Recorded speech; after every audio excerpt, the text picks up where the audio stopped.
The Palestinian Ministry of Foreign Affairs has strongly condemned Israeli Prime Minister Benjamin Netanyahu's recent incursion into northern Gaza, describing it as a move to deepen displacement and expand military operations. According to the ministry, the action appears aimed at evading ceasefire obligations and undermining the authority of the International Court of Justice.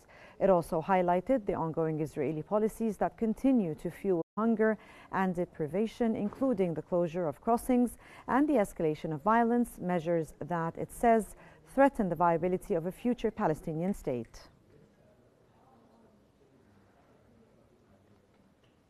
Hamas has condemned the storming of the Aqsa Mosque compound by Israel's far-right National Security Minister Itamar Ben-Gvir and groups of settlers. The group described the move as a violation of the mosque's sanctuarity and a breach of international laws and United Nations resolutions. Hamas accused Israel of pursuing an aggressive policy aimed at altering the status quo at Al-Aqsa through force, warning of the potential consequences of continued violations. The group held the Israeli authorities fully responsible for any escalation that may follow.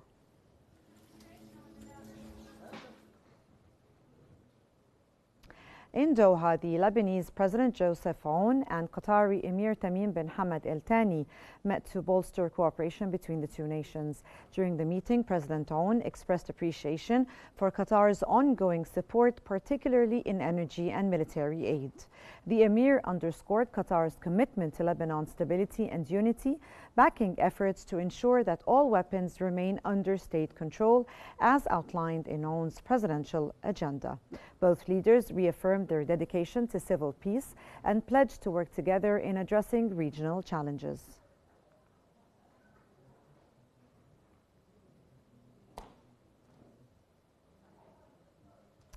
And moving on to Oman, where the Egyptian Foreign Minister Badr Abdelati has strongly condemned terrorist plots aimed at undermining the security and stability of Jordan. In a phone call with his Jordanian counterpart, Ayman al-Safadi, Abdelati reaffirmed Egypt's full support for Jordanian authorities in their efforts to foil these threats.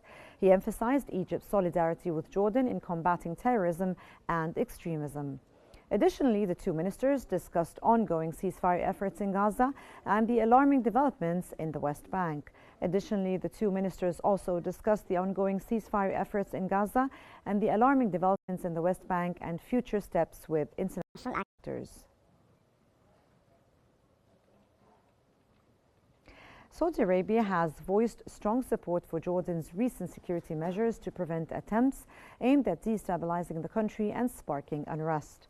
In a statement from its Ministry of Foreign Affairs, the kingdom praised the Jordanian authorities for their swift action and reaffirmed its solidarity with Jordan in confronting any threats to its security and stability.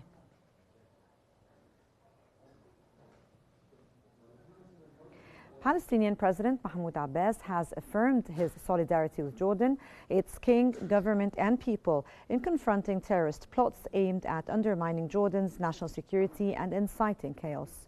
During a phone call with Jordanian King Abdullah II, Abbas stated that those who seek to target and weaken Jordan are also aiming to undermine Palestine and destabilize the entire region.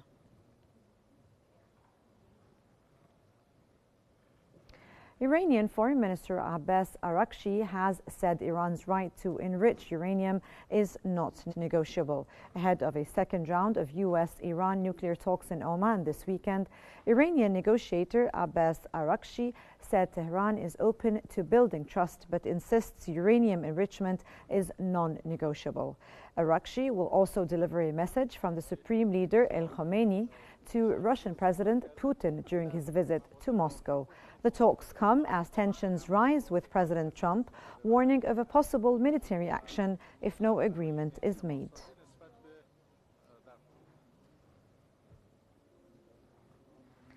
Russia has claimed to have intercepted over 100 Ukrainian drones in the Kursk region overnight.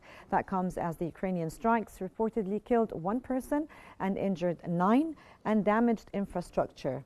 In retaliation, Ukraine targeted the Russian energy facilities in Bryansk, Kursk, and other areas, disrupting local utilities. Moscow confirmed continued ground offensives against Ukrainian forces, and meanwhile, Kiev stated it attacked a missile base tied to a recent strike on Sumy and is resisting Russian advances across multiple front lines.